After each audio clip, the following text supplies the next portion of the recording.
as the three-judge bench declines to hold impeachment case hearing pending a decision by the Court of Appeal on the legality of the three-judge bench hearing the case. The National Cohesion and Integration Commission (NCIC) calls for action against 10 members of parliament, including Oscar Sudi, over their remarks, which they say is inflammatory and a threat to the nation's peace. Well, I'm captaining this ship tonight. My name is Cynthia Nanjala. The broadcast kicks off right now. A three-judge bench has declined a request by lawyers representing former Deputy President Rigathi Gachagua to grant them 21 days to amend the petition challenging his impeachment process. Instead, the High Court bench set the matter for mention on February 17, 2025. The court also observed that there were no orders from the Court of Appeal staying the High Court proceedings. Gachagua, through his legal team, had urged the bench, led by Justice Eric Ogola, to allow them 21 days to amend the petition and await the Court of Appeal's decision. We restate our position that at any point in the proceedings, should we be served with an order for stay of proceedings, we will at that point down our tools. Automatically downing tools would otherwise mean that where an appeal is filed in any matter, then that ipso facto translates to stay of proceedings in a lower court, which is not the position in law. We ask ourselves, what then would be the essence of Rule 52B of the Court of Appeal rules and Order 42, Rule 6 of the Civil Procedure rules? Accordingly, for these reasons, this prayer is declined. Sisi tulipinga kwamba aliyeteua lile jopo, yule kaimu wa Chief Justice, hakuwa na nguvu za kisheria. Wale majaji watatu ambao tunaenda mbele yao wakatupilia mawazo yetu nje. Basi tukaelekea kwenye mahakama ya rufaa appeal. Basi hii kesi kasimama, ngoje maamuzi ya Court of Appeal kama imeweza kubatilisha ule uamuzi ama imeweza kukubaliana na hawa majaji. Prime Cabinet Secretary Musalia Mudavadi has called out Wiper leader Kalonzo Musyoka for questioning the source of the 150 million shillings bonus issued to cane farmers in Mumias on Monday. Mudavadi defended the bonuses issued to the farmers, saying it is their hard-earned money, which signals a new beginning in the management of farmers' affairs in the sugar sector. Mudavadi said no sideshows will distract the government from delivering its promises to Kenyans, especially farmers who are the backbone of Kenya's food security and economic stability. Na kwa kimombo, tunataka tuulize Kalonzo, what is your beef with the sugarcane farmer?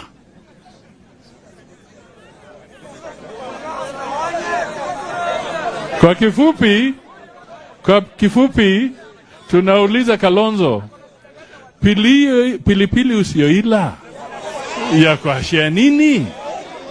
Tunaelewana hapo?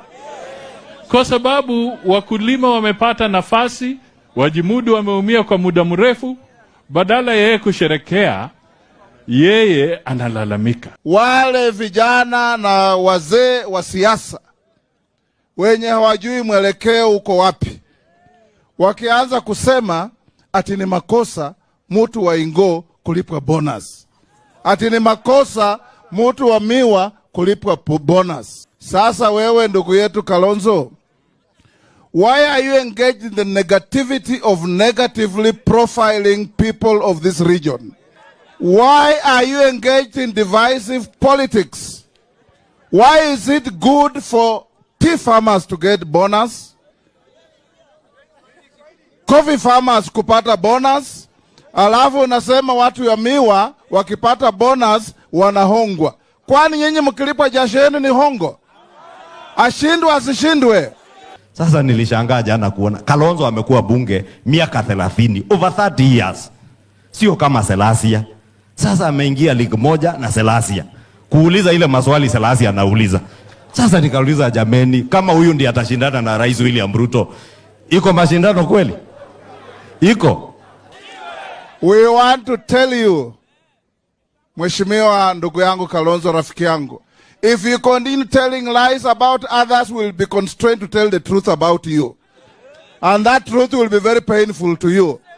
Tukisema hiyo ukweli, hata utakosa mahali ya kwenda. Kwa hivyo wananchi, mwaka ujao, hata Busibwa hapa mtapata bonus. Mwaka ujao, hata Mumias watapata bonus. Mwaka ujao Nzoia watapata bonus.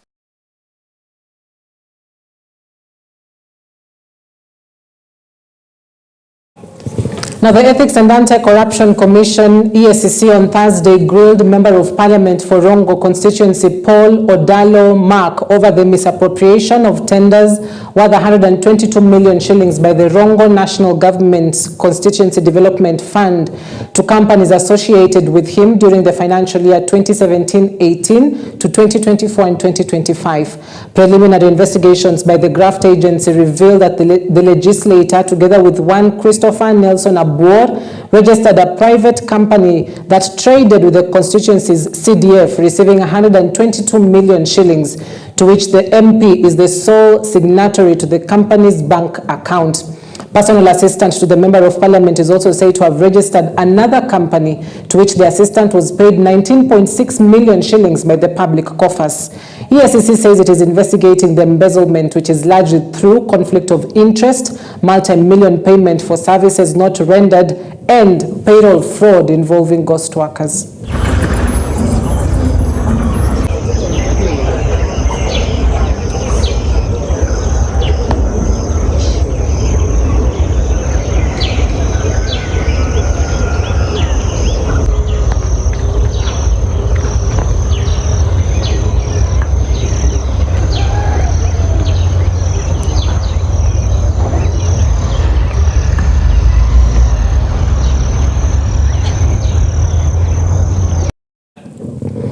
The High Court in Nairobi has dismissed a request by the Inspector General of Police Douglas Kanja and the Directorate of Criminal Investigations Amin Mohammed to overturn earlier orders requiring their personal appearance in court on January 30th. Judge Chacha Mwita ordered the two to appear in person to explain the alleged abduction of 3 individuals in Mlolongo. Justice Mutumwa, Martin Mwau, and Karani Mwema, who have now been dubbed the Mlolongo 3, were reportedly abducted in Mlolongo, Machakos County, alongside one Stephen Mbisi Kavingu on December 16th and 17th, 2024. Addressing the issue of conservatory orders in Gitrai Tamunya, the Supreme Court stated that conservatory orders should be granted on the inherent merit of a case, bearing in mind the public interest, the constitutional values, and the proportionate magnitude and priority levels attributable to the relevant causes. All persons are entitled to and enjoy equal rights under the Constitution. No one has superior rights over the other. The court is required to apply the proportionality test, balance the rights, and where necessary, give priority to the rights of the most vulnerable person. In this petition, the fate of the second to fourth petitioners who were arrested by police officers on 16th of December 2024 is unknown. They were not produced before court as demanded by the Constitution, and their relatives do not know where they are. Securing the lives and safety of the second to fourth petitioner was and must remain of priority to this court. In the circumstances, considering the fact of this petition and the constitutional command that an arrested person be produced in court within 24 hours. The shortage of laboratories in junior secondary schools has been mentioned as a major challenge in implementing the new education system in the country. Cabinet Secretary for Education, Julius Migoso Gamba, has admitted the existence of the shortage while making it clear the government's plans to build 1,600 laboratories to boost the plan in line with the success of the sciences education, also known as STEM. Speaking at a visit to inspect the construction of grade 9 classes in Mombasa County, Ogamba said the government is doing everything it can to ensure the success of the new education model in the nation. term had a bit of a challenge. We were supposed to receive 48 billion. We were able to receive 19 billion yesterday, which has been disbursed, and another 15 billion or so will be released tomorrow. So we're in the process of completing that 48 billion in the next 1 or 2 weeks to ensure that all our schools have got the resources. So far, we've done over 14,500, and we intend to complete the 16,000 by the end of this month. And on your question on laboratories, this year we are starting the construction of 1,600 laboratories to ensure that the GSS students have access and are exposed to that particular science subject, so that when they go to the pathway of STEM, they are not completely green. So something is being done. I mean, it's a transition. We'll keep doing it. We'll keep increasing the classrooms. We're actually in the process of ensuring that we do another 7,800 classrooms to ensure that each particular student, each particular school has sufficient infrastructure. We have, of course, a bit of shortfall that we are working towards increasing. Remember, we've also recently employed 20,000 that are being processed, teachers who are actually under science, so to speak, because that's where we had a bit of a shortfall. So it is not true to say that there are no teachers, that there is no learning that is taking place in JSS. Where we find that our teachers chased away students because of capitation or any other reason, we will be able to take action. So we are asking them, retain the students in school. We are doing all we can to ensure that the resources they require are released to them. A section of elders from the coastal region have made a rallying call to the politicians to stop politicizing the functions of security agencies, or else the country risks being exposed to external threats. This comes after the National Cohesion and Integration Commission NCIC expressed concerns over insecurity in the country. Tabitha Wanjiru reports. Elders from the Coast Restoration Council of Eminent Elders has made a call to politicians to stop bringing politics into the functions of the security agencies, saying that this can bring about the country's exposure to external threats. They accused politicians of fraud in addressing national issues, as they also cleared the Director General of National Intelligence Service, Nuldin Haji, of any wrongdoings in the alleged abductions. Ukitaka kusimama muda wako utafika, lakini mambo ya kuleta siasa ya ukabila, siasa ambayo isiyokuwa inafaa kwa wananchi, siasa duni, siasa ambaye unakaa unataja mtu ambaye ako kwa national security, ambaye anakulinda wewe mwenyewe usalama wako, tafadhalini mwachane na Nurdin Haji. Sheikh Abu Hamza addressed the issue of abduction, saying that incidents of youth disappearances have been experienced in the past, but the leaders never acted accordingly about it. Lakini suala ni kwamba haya yalitokea huku kwetu. Pale yalipotokea huku, mbona hawakusema? Sasa leo kwa sababu yanawafikia wao imekuwa ni issue. Lakini jana ilipokuwa yanatupata sisi, hakuna mtu alizungumza. They also advised the leaders to avoid tribalism, as the NIS boss was appointed based on his qualifications and not according to the NDCT. The right person ambaye anafaa kwenda ICC, kila mtu anaona na kila mtu ana masikio anasikia. So tafadhalini sana, ICC si ofisi ya mtu moja, ni ofisi ambayo imetengenezwa na iko kwa juu. This happens after NCIS Chair Samuel Kobia expressed their concern over insecurity issues arising in Kenya in the near future. In a press briefing earlier Thursday at Naivasha, the chair decried the spread of hate speech, especially on social media platforms and public rallies. Now NCIC recommends arrest of 10 MPs, including Oscar Sudi, over hate speech. It is imperative that we nip this problem in the bud. Otherwise, the evolution of organized criminal gangs could lead to what is standard by the UN terms state capture, which is just one step to becoming a criminalized state. Tabitha Wanjiru, EBN TV. All right, thank you, Tabi. Now, Nakuru County Civil Society Organization Forum has called on the government to address abductions and alleged extrajudicial killings in the country. The forum say that Kenyans have a right to express themselves however they want. Speaking to the media on Thursday, the organization led by the co-convener Paul Masese called on the government to take action against perpetrators. Masese condemned the killing of Nakuru-based activist Richard Raymond Otieno, saying it was a violation of human rights. Otieno was brutally killed on Saturday night around 11 p.m. as he was heading home.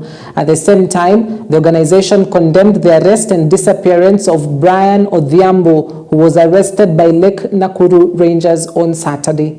For Brian. Justice for Brian. Justice for Richard. Justice for Richard. That we appear to be going back to the dark days of Nyayo, where abductions, arbitrary arrests, enforced disappearances, torture and degrading treatment of citizens is becoming the order of the day. And to us, this current trend is one that really scares us. Been scary incidents of harassment, arbitrary arrests, torture and even disappearance of members of the public, particularly young men from communities living around Lake Nakuru and Lake Naivasha. A case in point is the disappearance of Brian Odhiambo, who was taken to custody by KWS officers from his house in Makuti area, Manyani Estate, Nakuru Town East, on Saturday 18th January 2025 at around 2000 hours. To date, Brian has not been presented to a court of law and his whereabouts remain unknown. The KWS be compelled to immediately produce Brian Odhiambo and have him charged by a court of law for the crimes they arrested him for. The law must be allowed to operate naturally. Number 2, independent investigations. An independent body must be established to investigate allegations of torture, arbitrary arrest, stroke abductions, and the unresolved cases of disappeared individuals like Brian Odhiambo. Perpetrators must be held accountable. Women from Meru County have undergone training and empowerment on civic awareness and political leadership thanks to the Kenya Women Parliamentary Association, KEWOPA. Speaking during the event, Meru County Women Representative Elizabeth Kailemia expressed her gratitude to KEWOPA for organizing the training, which also included a few men to address the challenges women face in political leadership. Kailemia acknowledged that women aspiring for political positions often encounter stereotypes and resistance, particularly from male counterparts. She highlighted that societal norms sometimes hinder married women from pursuing political ambitions, citing misconceptions about women campaigning in unconventional spaces like bars. And we are happy to be in Meru County today to preach the gospel of women leadership in the political and elective seats. So KEWOPA is basically an association of women parliamentarians that is both nominated and elected women from National Assembly and also in the Senate. So we have members of 1 or 2 members, of whom from Meru County we have 2 members. Our Honorable Kailemia is our member, and today we are happy to be here to encourage women to vie into political seats and to encourage them in whatever capacity that they are in, whether it's business or it's those seats in the groups, to encourage them to go for those positions and to go winning. Leadership in particular would want to encourage, knowing that the numbers in Meru of leaders in pertaining women is quite low. We have only 1 elected MCA, Jennifer, Honorable Jennifer. For sure we can do better. We can have more leaders who are elected, because now actually it's affirmative. It was supposed to build our confidence and then we move on. So for some of us, I know there are many who are going to gubernatorial seats as ladies. We do the same job. We carry the same constituents. A new collaboration between civil societies and journalists in Baringo County aims to highlight the use of public funds and promote accountability in the county's development projects. The lack of reported expenditure in Baringo has sparked concern among residents who rely on effective governance and transparency for their development needs. Our very own Destiny Mbatha with more. Used to do morticians work. The civil societies and journalists from various outlets have focused on the performance of Baringo County. This collaboration aims to shed light and show how funds from the national government are utilized and seen as a crucial step towards holding the county leaders accountable. The Controller of Budget, in her recent report, indicated that Baringo County did not utilize any funds for the development in the financial year 2023-2024. The situation raises concerns, especially in the health sector, which has shown a complete failure of the county government in fulfilling its responsibilities. Why do we have undocumented expenditures? You see, questions would rise. Do we have staff that are not qualified for the same? Do we have things that are happening behind the scenes that shouldn't be happening? Is it that the Public Finance Management Act is not followed to the latter? So these are some of the questions that we would be asking. This partnership empowers journalists with new skills to address the critical issues and strengthen their ability to speak the truth and report on the mismanagement of public resources. The organization believes that through the effort they will be able to hold accountable those entrusted with safeguarding public assets and ensure citizen funds are used appropriately. Hii ina maana kwamba mkaji wa kaunti ya Baringo hakuweza kupata maendeleo kwa sababu fedha hizi hazikutumika inavyofaa. Sisi kama wanahabari tumeweza kujipa jukumu kwamba tafanya ushirikiano wa aina yake na mashirika ya kijamii ili kuhakikisha kwamba tunaielimisha umma na vile vile kuweza kuwajibisha wale ambao wanafaa kuwa wanafanya jukumu hili. Wale wanaofanya kazi katika ofisi, wale ambao wametwikwa jukumu hili, tutahakikisha kwamba sisi tunapeana nafasi ya mashirika ya kijamii kuweza kuzungumzia masuala haya na vile vile ikiwezekana umma uweze kufahamishwa zaidi. By bringing attention to the issues of misappropriation of public funds, the journalists and civil society hope to foster transparency and ensure that public funds are utilized effectively for the benefit of all residents in Baringo County. There are things we know what are going on. Destiny Mbada, EBN TV. Now, chaos erupted at Eldoret's Huruma dam site on Thursday as street urchins residing at the dam site opposed the move by government of destroying condemned consignment of 546 bags of rice worth 1.5 million shillings, accusing the government officers of destroying food, yet they were hungry. A police officer was injured in the chaos, while senior national government officials, among them the Uasin Gishu County Commissioner Edison Nyale and Kenya Bureau of Standards Managing Director Esther Ngari, were forced to scamper for safety. Efforts by the government officials to convince the irate street families that the rice was unfit for human consumption was futile, as they started hurling stones and broken pieces of bottle to the officers, forcing them to flee the area as the street families started scrambling for the aflatoxin rice.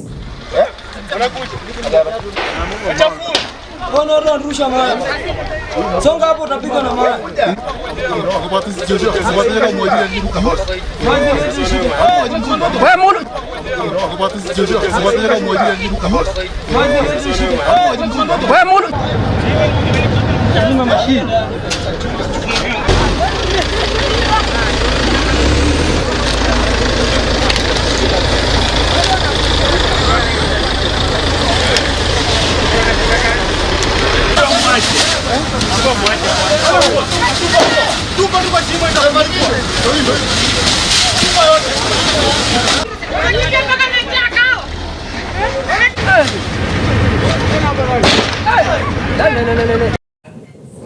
Well, it gets even worse. Fracas erupted at Siakago Police Station in Mbeere North Sub-County, Embu County, as thousands of enraged residents from Shianyi village in Gitiburi location stormed the police station, demanding answers over a controversial night eviction. The locals, visibly distraught, accused the police of conducting a heartless eviction at 2 a.m., forcing families, including children, out of their homes in freezing temperatures. The operation, reportedly supervised by the Siakago OCS, left homes destroyed and families in despair. During the incident, a young boy narrowly escaped with his life after being trapped in a house whose wall was brought down during the operation. Witnesses described the eviction as a brutal and poorly coordinated, leaving property destroyed and residents homeless. Walikunja, wakaanza kuniambia nitoke kwa nyumba, nikatoka. Alafu wakaenda wakaita wao wengine, wakaamusha, wakaamuka, wakaanza kupomoa. Saa 9:52 nilisikia nduru, nikakunja, nikakuta ni friend yangu anapomolewa nyumba na trakta. Tukikunja tunafukuswa na polisi 4. Tukaenda hii njia ya nyuma, tukakuta akisema wacha atoe mtoto. Akaambiwa na OCS ati asitoe hiyo mtoto. Akaingia akatoa mtoto. Na akatoka na ikapomolewa na hiyo trakta, ni manyumba 4. I know there are those families who are affected. Sisi maneno ya court ya R&B orders, whatever court said, but kuna sile procedure tunatakiwa tufuatilie. There was some breach, a clear breach of what should have been done. And because of that, we are going to take administrative action and resolve the problems we have here. Lakini kwa sasa, nashukuru nyinyi sana. You are peaceful people, and we are going to pay back for the people, for the peace you have shown us. Manene hapa, na waomba tafadhalini, niachilieni hapa manene yangu hapa. Kazi yangu naelewa ni gani. Na nimetumwa na mkubwa yangu with clear instructions by the regional commander, with clear instructions on what to do. Na hiyo maneno nitatekeleza saa hii, kuanzia saa hizi. So tafadhalini wananchi, hayo malilio yenu yote tumesikia na tutachunguza kwa urefu kulifanyika nini huko. By today, we don't want the OCS of this station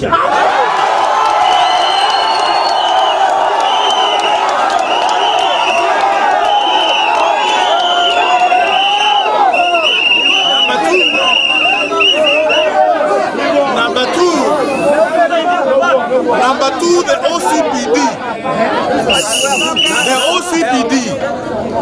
the OCPD of this sub-county. Yes. Also, we don't want him by the end of today. Tunataka pia kujua huyo OCS kama heko ndani achukue vitu yake saa hii aende. Pia wale officers wengine wachukue vitu yao wakwende. We want to super police officers who can be able to put law and order in our place.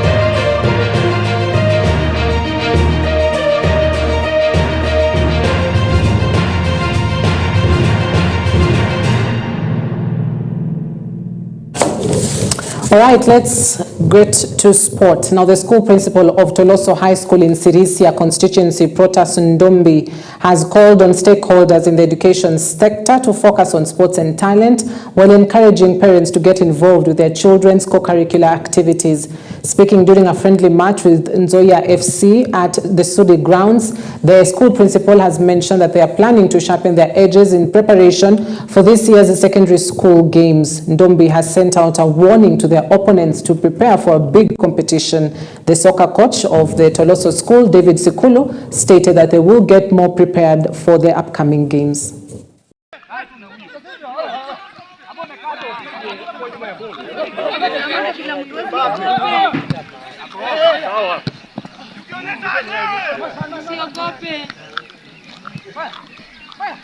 Communicate.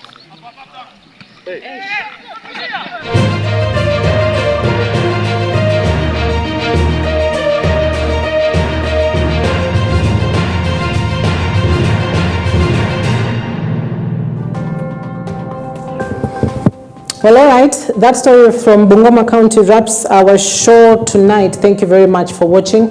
I hope that you are up to speed with what is making headlines across the country. Interesting things happening all around us, from the corridors of court, issues to do with the impeachment case against GACHAGUA, as well as the two key security bosses who have failed to appear in court yet again. So what next? Will they be sentenced to prison? That's obviously the big question now, but we'll wrap it up at that point. Do join my colleague Martin Masharia tomorrow morning on Morning Live. They'll be working out right here in this studio. So if you've not stepped into the gym this year, by the way, tomorrow is the opportunity. You can just work from the comfort of your home. All right, so thank you so much for watching. See you tomorrow, same time, same place. My name is Cynthia Nanjala. Good night. God bless.